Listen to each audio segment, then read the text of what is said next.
आज हम पढ़ने वाले हैं वाक्य। वाक्य वो है सार्थक शब्दों का व्यवस्थित समूह जिसके पूरा अर्थ स्पष्ट होता है, वाक्य कहलाता है। वाक्य किसी की भाषा की सबसे छोटी इकाई होती है। अपने विचारों को दूसरों तक पहुंचाने के लिए हम वाक्य की मदद लेते हैं। वाक्य के 3 भेद होते हैं। वाक्यों का वर्गीकरण 2 दृष्टियों से किया जाता है। रचना की दृष्टि से वाक्य के 3 भेद होते हैं: सरल वाक्य, मिश्र वाक्य, संयुक्त वाक्य। वाक्य की दृष्टि से वाक्य के 8 भेद होते हैं: विधानवाचक वाक्य, निषेधवाचक वाक्य, आज्ञावाचक वाक्य, प्रश्नवाचक वाक्य, विस्मयवाचक वाक्य और संदेहवाचक वाक्य, इच्छावाचक वाक्य, संकेतवाचक वाक्य। विधानवाचक वाक्य फर्स्ट है विधानवाचक वाक्य। जिस वाक्य से किसी की क्रिया के होने की प्रक्रिया का बोध होता है उसे विधानवाचक वाक्य कहते हैं। तुम जा रहे हो, वह आ रहा है। एग्जाम्पल है, तुम जा रहे हो, वह आ रहा है। अपने देश के लिए प्रत्येक व्यक्ति जान दे सकता है। मोहन सोहन से बड़ा है। निषेधवाचक वाक्य जिस वाक्य से किसी कार्य के न होने की वाक्य होता है उसे निषेधवाचक वाक्य कहते हैं। तुमने गाना नहीं गाया, मोहन सोहन से बड़ा नहीं है। अपने देश के लिए कौन भारतीय जान नहीं दे सकता, यह एक अच्छा छात्र नहीं है।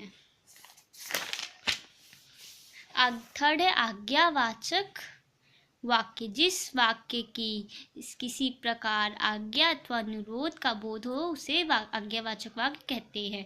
तुम जाओ, समाचार मिलते ही तुम चले आओ। मोहन तुम रोज पढ़ने जाओ, तुम जाओ और उसे भेजो। प्रश्नवाचक वाक्य जिस वाक्य से किसी प्रकार का प्रश्न करने का बोध होता है उसे प्रश्नवाचक वाक्य कहते हैं। तुम कहाँ जा रहे हो, तुम जा रहे हो, क्या वह आ रहा है। जो प्रश्न पूछते हैं उसको बोलते हैं प्रश्नवाचक वाक्य। विस्मयवाचक वाक्य जिस वाक्य में आश्चर्य, शौक, हर्ष, विस्मय आदि भावों का बोध हो उसे एक विस्मयवाचक वाक्य कहते हैं। अरे वह गिर पड़ा, कितना सुंदर दृश्य है, यह लो अपने ही घर आ गया, हाय उसे चोट लगी। संदेहवाचक वाक्य जिस वाक्य के द्वारा किसी प्रकार का संदेह प्रकट हो उसे संदेहवाचक वाक्य कहते हैं। उसने पढ़ लिया होगा, शायद हम उनके घर जाए, शायद कल वर्षा हो।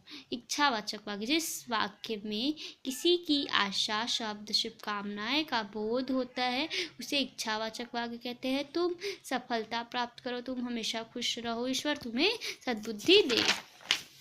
आखिरी है संकेतवाचक वाक्य जिस वाक्य के एक हिस्से दूसरे हिस्से की संभावना से निर्भर होता है उसे संकेतवाचक वाक्य कहते हैं। यदि तुम पढ़ोगे तो सफल रहोगे, यदि बारिश अच्छी होगी तो फसल अच्छी होगी, यदि समय पर पानी होगे तो पौधे अच्छे बढ़ेंगे, यदि सलीम अली रहते तो पक्षियों का देखभाल करते, दोहरी मार पड़ेगी तो भाग खड़ा होगा। आई थिंक आपको यह समझ आया होगा। Thank you for this.